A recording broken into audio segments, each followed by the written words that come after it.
지금 살려고 하니까 그런 스트레스를 받는데 집값이 떨어지면 뭐 굳이 고려 안 해도 되잖아요. 집값 자체가 내려가 버리니까 내 소득이 또 쌓이면 또 그때 가서 사면 되거든요. 그러니까 집값 내 집 마련의 꿈을 안고 열심히 생활하시는 국민 여러분의 입장을 충분히 헤아리지 못했습니다.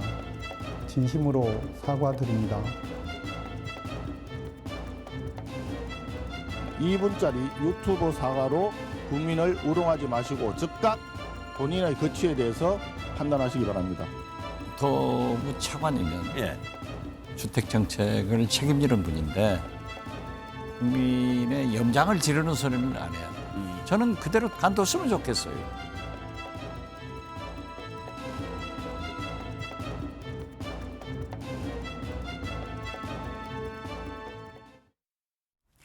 네, 이어서 정치권 소식 박창환 장한대 교수, 김동원 국내임 전 대변인과 함께 얘기 나눠보겠습니다. 안녕하십니까? 안녕하세요. 예.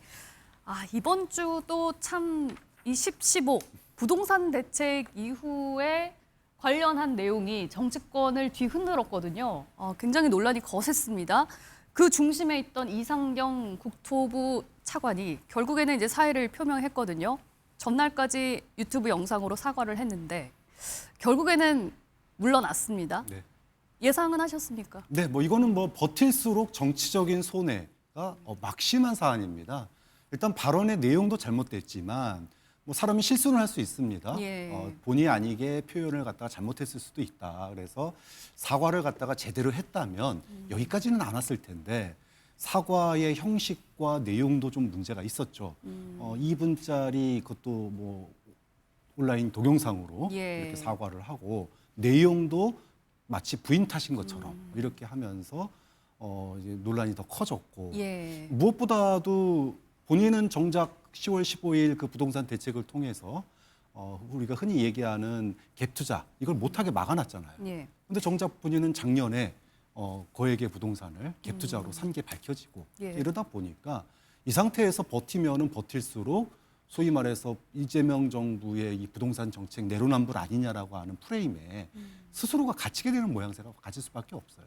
이러다 보니까 당 내부에서도 민주당 내부에서도 예. 부담스럽다. 좀 빨리 사퇴해라. 국민 눈높이에 맞지 않다.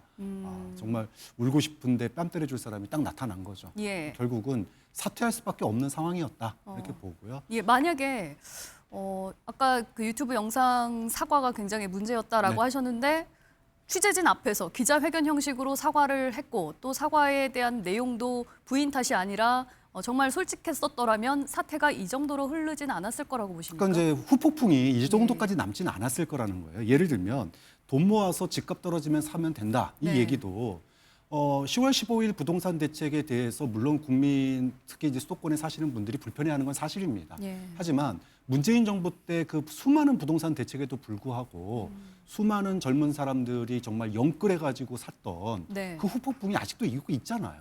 그렇다면 정말 좀 극단적인 대책이었지만 풍선 효과를 막고 영끌의 부작용을 막기 위한 불가피한 조치였다. 무리한 조치였다는 거 인정한다. 예. 하지만 이것이 장래에는 젊은 층들 위해서 오히려 부동산 안정에 도움을 줄 거고 예. 그리고 부동산이 안정되면 그때 가서 지금은 불편하겠지만 조금만 참아주시면 네. 최대한 빨리 안정시킬 테니 그때 가서 집을 구매하셔라라는 부탁의 말씀을 드린다. 이런 취지였다라고 얘기를 하면 예. 그것이 논란이 될 얘기는 아니거든요.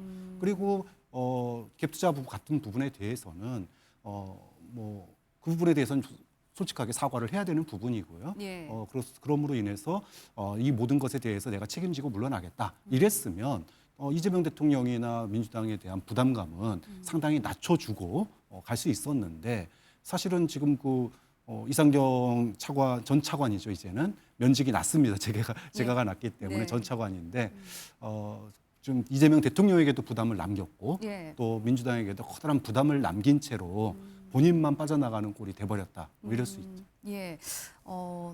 김 대변인님은 어떻게 보십니까? 이제라도 사의를 표명한 거는 잘했다고 보시나요? 그렇습니다. 만시지탄 늦었지만은 지금이라도 사의 표명과 수리된 거는 어쩔 수 없는 선택이었다라는 그것은 팩트입니다. 예. 그리고 저분이 어떤 정치권이라든가 관료 쪽으로 오래 했던 분이 아니죠. 바로 직전에 이재명 대통령의 거처인 이 거점이었던 성남의 가천대학교 교수였지 않습니까? 도시계획 조경학부 2007년부터 교수를 했습니다. 그러니까 교수분의 어떤 이 정무 감각이 역시 한계가 있다라는 게 바로 제가 한 가지만 예를 들어 보겠습니다. 어제 저녁 8시 조금 넘어서 사의를 표명했다고 해요. 국토교통부 장관에게. 근데 하루 전날 어떤 일이 있었느냐? 이 민주당의 최고위원회에서 한준호 최고위원한 분이 대신 사과를 했습니다. 네. 참 웃지 못할 그 현실이죠. 대신해서 국민 여러분께 심려를 끼쳐 죄송합니다라고 최고위원이 사과를 했다는 얘기입니다. 그 얘기는 뭐냐? 빨리 이 사의를 표명하라라는 압력이었거든요. 그런데 왜 본인한테 직접 얘기를 안 했냐? 바로 저분이 이재명 대통령의 부동산과 관련된 주택의 핵심 조언을 듣는 이른바 책사였기 때문에 이렇게 당에서도 계속 푸시를 못한 것입니다. 그러니까 최고위원이 대신해서 사과를 할 때 이미 게임이 끝난 것입니다. 저는 이제 그 얘기를 듣고 나서 이거 하루 늦어야 이틀 내에 사의를 표명했겠구나 싶었더니 하루 만에 역시 사의를 했군요. 이거는 예정된 수순이고요. 더 이상 방치를 했다가는 정말 4개월밖에 안 된 이재명 정권의 초기 국정운영 동력에 매우 큰 이 상실 요인으로 작용을 한다라는 그런 의미에서 만시지탄으로 얘기를 한 것이고요.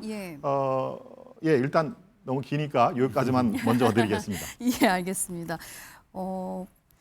이 차관이 이전 차관이죠. 이전 차관이 그동안에 이재명 대통령의 부동산 책사로 알려진 만큼 사퇴를 하느냐 안 하느냐가 이번 정권의 국정 동력에도 영향을 끼칠 수 있기 때문에 상당히 고민스러웠을 것이다로 들리는데 이제 사퇴를 했잖아요.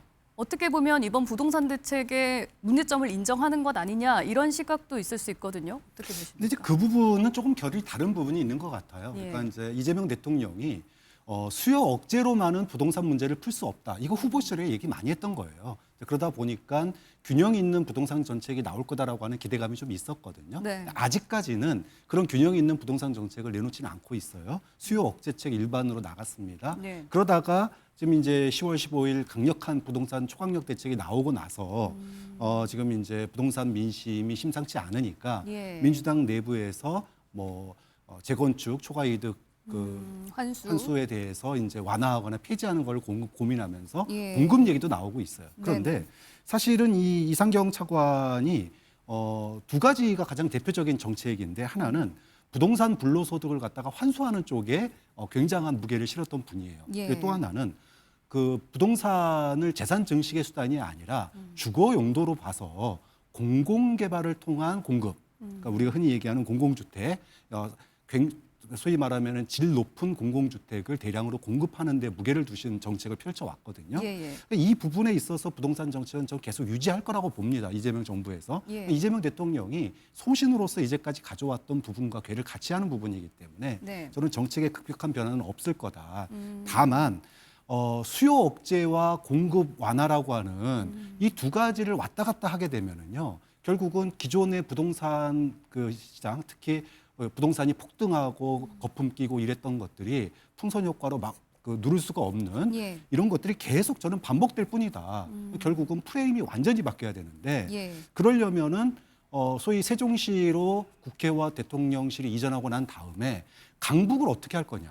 여기에 대한 장기 플랜이 나와야 돼요. 예. 강북 재개발 재구상에 대한 공공 주도의 그런 그 재건축이나 재개발에 대한 발전 플랜들이 나와서 네. 이 부분은 물론 이재명 정부만 할 수 있는 문제는 아닙니다. 네. 서울시 그다음에 야당과도 머리를 맞대고 세종시로 대통령실 이전하고 난 이후에 수도권을 어떻게 균형 발전시킬 건지 이 부분을 부동산 정책뿐만 아니라 국토 균형 개발 쪽으로도 같이 연관지어서 고민이 돼야지 판을 바꿀 수 있는 거지. 예. 수요 억제와 공급 완화라고 하는 요 문제만 도돌이표처럼 왔다 갔다 하면 네. 지금은 강력한 대책으로 풍선 효과를 막았지만 다음 지방선거 때쯤 되면 이 풍선이 또 풀릴지 모르거든요. 예. 그런 점에서 이상경 차관이나 대통령의 그런 정책, 부동산 정책이 수요 억제책과 그 공급의 그 균형뿐만이 아니라 좀 패러다임 자체를 바꾸는 것까지 고민을 할 필요가 있다라는 얘기들도 지금 나오고 있는 거죠.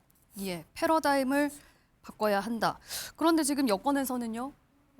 이 부동산 민심을 좀 수습하기 위해서일까요? 뭐 제초한 얘기도 나오고 보유세 카드 얘기도 나오고 그런데 또 당에서는 뭐 개인 의견이다 이런 식으로 좀 거리를 두는 분위기도 읽히고 있고 정확하게 지금 방향이 어떻게 가고 있는 겁니까? 그러니까 지금 당에서는 정청래 당 대표조차도 예. 부동산 정책에 대해서는 특별한 언급을 내놓고 있지 못해요.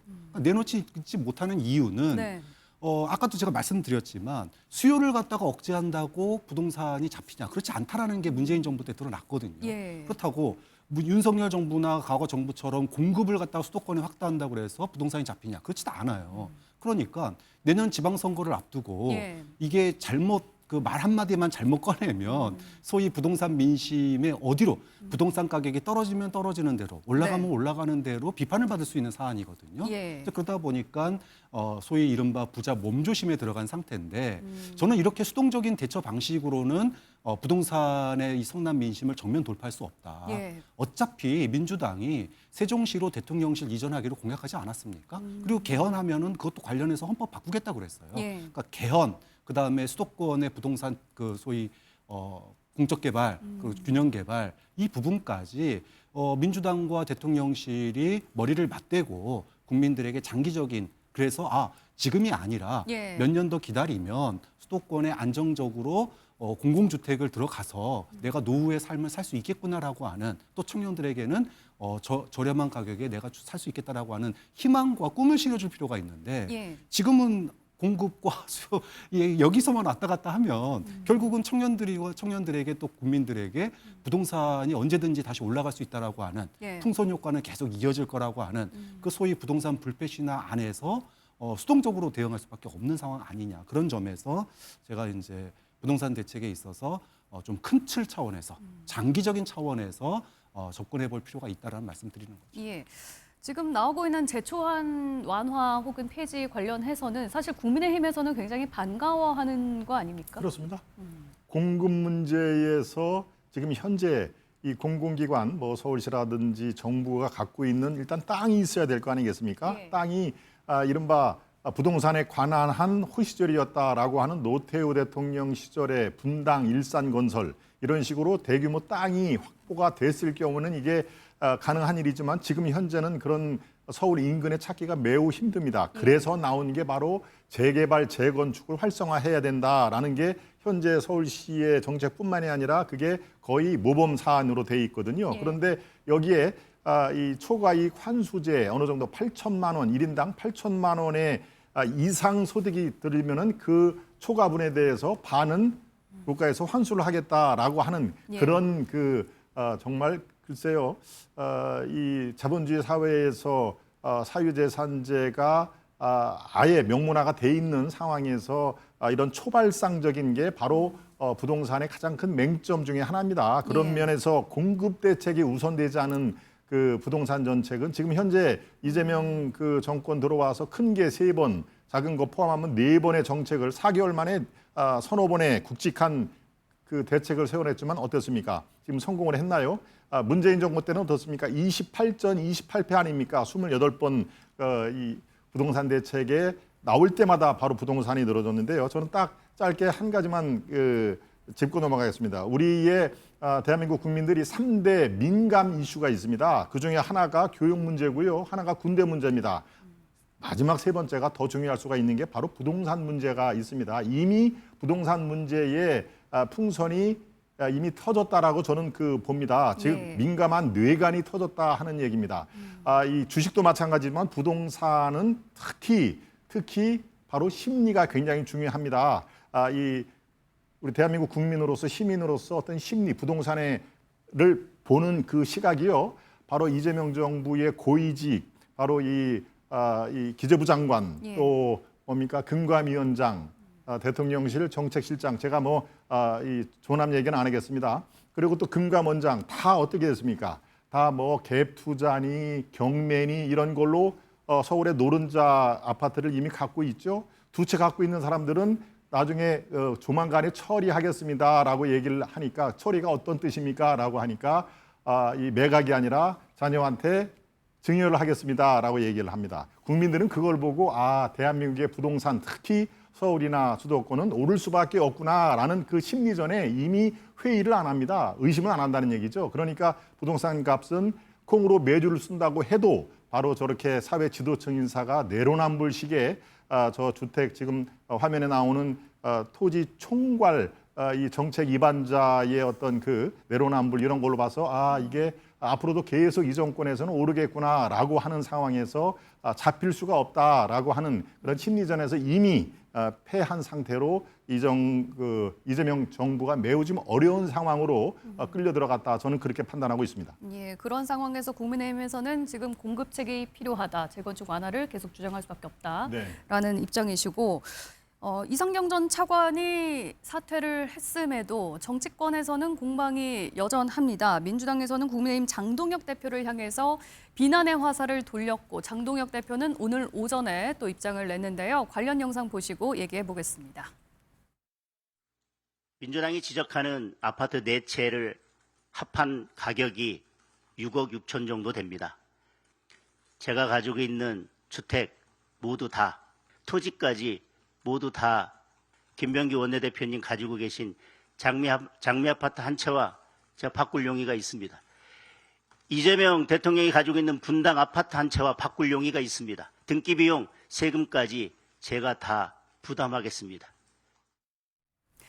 예, 민주당에서 이제 장동혁 대표를 향해서 아파트를 4채나 갖고 있지 않느냐, 뭐 공격할 자격이 있느냐라고 한 건데 장동혁 대표가 얘기를 했습니다. 모두 이제 실거주용이고 가격을 다 합쳐봤자 8억 5천만 원 정도밖에 안 된다라고 반박을 한 거거든요. 네. 어떻게 들으셨습니까? 일단 두 가지 점이 딱 듣는데 바로 이게 무슨 소리지라는 생각이 들었어요. 일단 첫 번째는 민주당이 얘기했던 것 중에 12억의 토지가 있습니다. 예. 토지 얘기는 쏙 뺐어요. 본인에게 불리한 얘기는 쏙 빼고 얘기한 거 아니냐라는 생각이 드는 거고 네. 두 번째는 산수가 많냐라는 겁니다. 지금 구로에 30평 아파트가요.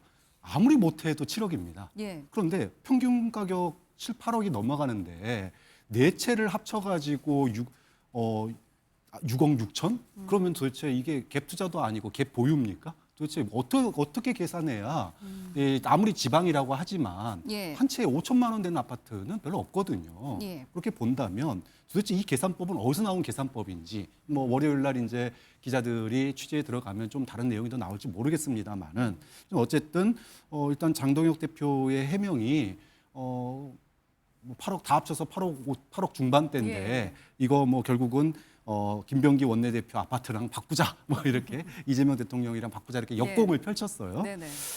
일단 뭐 장동혁 대표의 그 말 자체의 진위 여부는 확인해 봐야 될 문제지만 아까도 말했지만 갭 투자만 문제가 아니에요. 예. 우리나라의 부동산 불패 신화의 근본적인 원인은 토지와 부동산이 소수에게 집중돼 있다는 데서 출발하는 겁니다. 땅은 좁은데 인구는 많고 예. 그리고 토지와 부동산은 소수에게 몰려 있다라는 거예요. 상위 1%가 우리나라 상위 10%가 우리나라 토지의 4분의 3을 가지고 있습니다. 자, 그러다 보니 뭐 땅값은 계속 이제 소위 말해서 완화를 하게 되면 예. 집을 짓게 되면 땅값은 계속 올라가는 거예요. 아파트 값도 계속 올라가는 겁니다. 그럼 서민들과의 갭은 계속 벌어질 수밖에 없어요. 예. 좀 그런 차원에서 민주당이 비판한 내용은 국민의힘도 부동산 정책에 대해서 뭐 공급 완화만 얘기할 것이 아니라 궁극적으로 그 땅으로부터 소외되어 있는 90%의 국민들, 집을 가지고 있지 않은 50%의 국민들, 그들에게 어떤 문제를 해결할지에 대한 대안을 제시해야 되는데 예. 이재명 정부의 그런 그 소위 말하면 지금의 어떤 그 풍선 효과를 누르기 위한 대책에 대해서 뭐 사다리 걷어차기다 뭐다 그러지만 진짜 사다리를 걷어차고 있는 사람이 꼭 이재명 정부뿐이냐. 정말로 토지와 부동산, 고가의 부동산을 소수만 가지고 있는 이 근본적인 원인을 갖다가 해결하려고 하지 않는 것도 예. 청년들에게 기회의 사다리를 박탈하는 거 아니냐는 거죠. 좀 그런 점에서 장동혁 대표의 반발이 예. 뭐 억울한 면이 있는지 모르겠습니다만은 그 부분은 장동혁 대표가 본인 스스로 나 억울하다라고 얘기하셨으니까 예. 그렇다 치더라도 누구를 위한 부동산 정책이냐. 정말로 청년들과 서민들에게 기회의 사다리를 제대로 주기 위한 부동산 정책이 무엇인지에 대해서는 네. 국민들 앞에 좀 정책을 통해서 밝힐 필요가 있다. 강북 지금 재개발 들어가면은요. 박원순 시장 때 봤잖아요. 강북 재개발을 한다는 순간 그 풍선 효과로 전국이 들썩였습니다. 그것 만약에 그렇게 되면 책임질 겁니까? 그런 점에 있어서는 예. 부동산 문제의 본질을 꼭 정쟁으로만 가져갈 것이 아니라 정말로 청년과 서민들을 위한 정책이 무엇인지를 머리를 맞대고 대통령과 여당과 함께 머리를 맞대고 같이 고민할 필요가 있다고 봅니다. 예, 참 이 부동산 정책이라는 게 쉬운 문제가 아닌 것 같은데 사실 그 장동혁 대표 얘기를 하자면 해명을 얘기를 반박을 했지만 토지 얘기 이제 본인에게 불리한 부분은 이제 쏙 빼고 아파트 얘기만 꺼낸 것이 아니냐라고 얘기를 하셨거든요. 예, 어떻게 들으셨어요? 이제 또 민주당에서 아마 곧 또 반박을 할 거고요. 토지 문제가 또 뭐 재점화가 되겠죠. 글쎄요, 저는 지금 저렇게 물론 그 가격이 서울에 비해서는 많이 떨어지지만 그래도 네 채 갖고 있는 건 문제 아니냐라고 또 공격을 할 수가 있습니다만 그건 아마 국민들께서 판단을 하실 겁니다. 시골에 노무가 거주하고 또 국회의원이 되고 나서 지역구에 아파트를 한 채 사고 뭐 이런 것들이 이 조목조목 설명이 돼 있기 때문에 이제 국민 시각에서 그래도 저게 잘못됐다. 네 채는 국민 그 감정에 안 맞는다라고 하면은 또 다른 여론조사의 추후로 설치될 게 그대로 반영이 될 거라고 하는데요. 예. 그것은 그야말로 국민 눈높이에 달려 있습니다. 여야 간의 정쟁 문제는 아니다라고 하는데 이제 토지 문제가 지금까지 제가 아까 말씀드린 우리 그 국민의힘에서 부동산 오적이라고 하는 그 네이밍을 써서 지금 고위 그 관료들의 어떤 내로남불 또 지금 정책실장은 또 딱지까지 얘기가 들먹이고 있습니다. 물론 불법의 틀은 아니지만 그래도 고위 공직자로서는 문제가 있다. 그런 분들이 지금 이재명 정권을 주락펴락하는 최고 의사결정권자들이기 때문에 아까 제가 말씀드린 예. 부동산은 철저하게 심리전인데 이미 심리전에서 패배한 상태로 끌려 들어가고 있다라고 그렇게 생각이 듭니다. 부동산은 참 어떤 정권에도 이게 쉽지 않은 문제인가는 분명한데요. 예.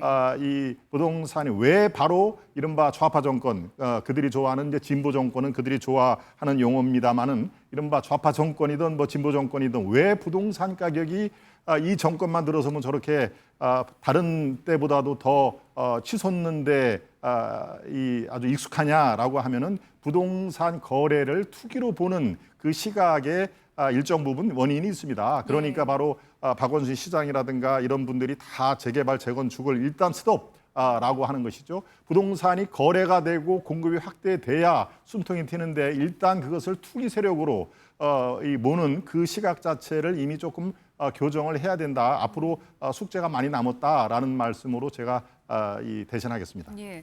그런데 지금 이 정치권의 공방을 좀 보면 누가 어디에 얼마짜리 집을 갖고 있다, 뭐 아파트를 갖고 있다, 토지를 갖고 있다. 지금 국민이 궁금한 거는 그게 아닌 거잖아요. 어떻게 그렇죠. 보십니까? 앞서서 얘기했지만 예. 정말로 그 주거 문제에 대해서 청년들이 미래에 내가 안정적인 주거 공간이 있고 예. 또 안정적인 일자리가 있어야 결혼도 하고 애도 낳는 거 아니겠습니까? 왜 결혼을 안 하고 왜 애를 안 낳느냐? 지금 저출산 그런 그 문제가 심각해진 이유 중에 하나가 예. 바로 이 부동산의 이 소수에게 집중된 부동산 그리고 끊임없이 올라가는 이 부동산 불패 신화가 네. 그 저출산 원인 중에 큰 이유 중에 하나입니다. 좀 그런 점에 있어서 지금 뭐 여야 모두 할 것 없이 지도부들이 대부분 다 강남이나 경기 남부권에 비싼 아파트에 살고 계세요. 그러면 그분들이 자신들의 그 자식들의 어떤 그 아파트 물려줄 생각만 하지 마시고 정말로 이 땅의 청년들이 예. 주거 문제를 고민하지 않을 수 있게끔 장기적인 어떤 고민책들을 내놔야 되는데 정권 바뀔 때마다 부동산값 오를까 봐 전전긍긍해서 규제하고 예. 또 정권 바뀌면은 봐라 우리가 공급하자 그랬지 공급하면은 가격 뚝 떨어지고 그럼 거래 안 돼서 또 나 죽겠다 그러고 그러다 보면 또 슬금슬금 올라가고 예. 이게 지금 벌써 25년째 반복되고 있는 겁니다. 그럼 이거면 언제까지 이걸 방치하고 있어야 되느냐 좀 그런 점에 있어서 규제냐 공급 안 하냐라고 하는 이 이분법의 논리에서 벗어날 필요가 있다라고 예. 말씀을 드리는 거예요. 예, 알겠습니다. 그렇다면 이번 그 10.15 부동산 대책에 대해서 국민들은 어떻게 생각을 하고 있는지 최근 나온 여론조사 결과도 한번 짚어보도록 하겠습니다.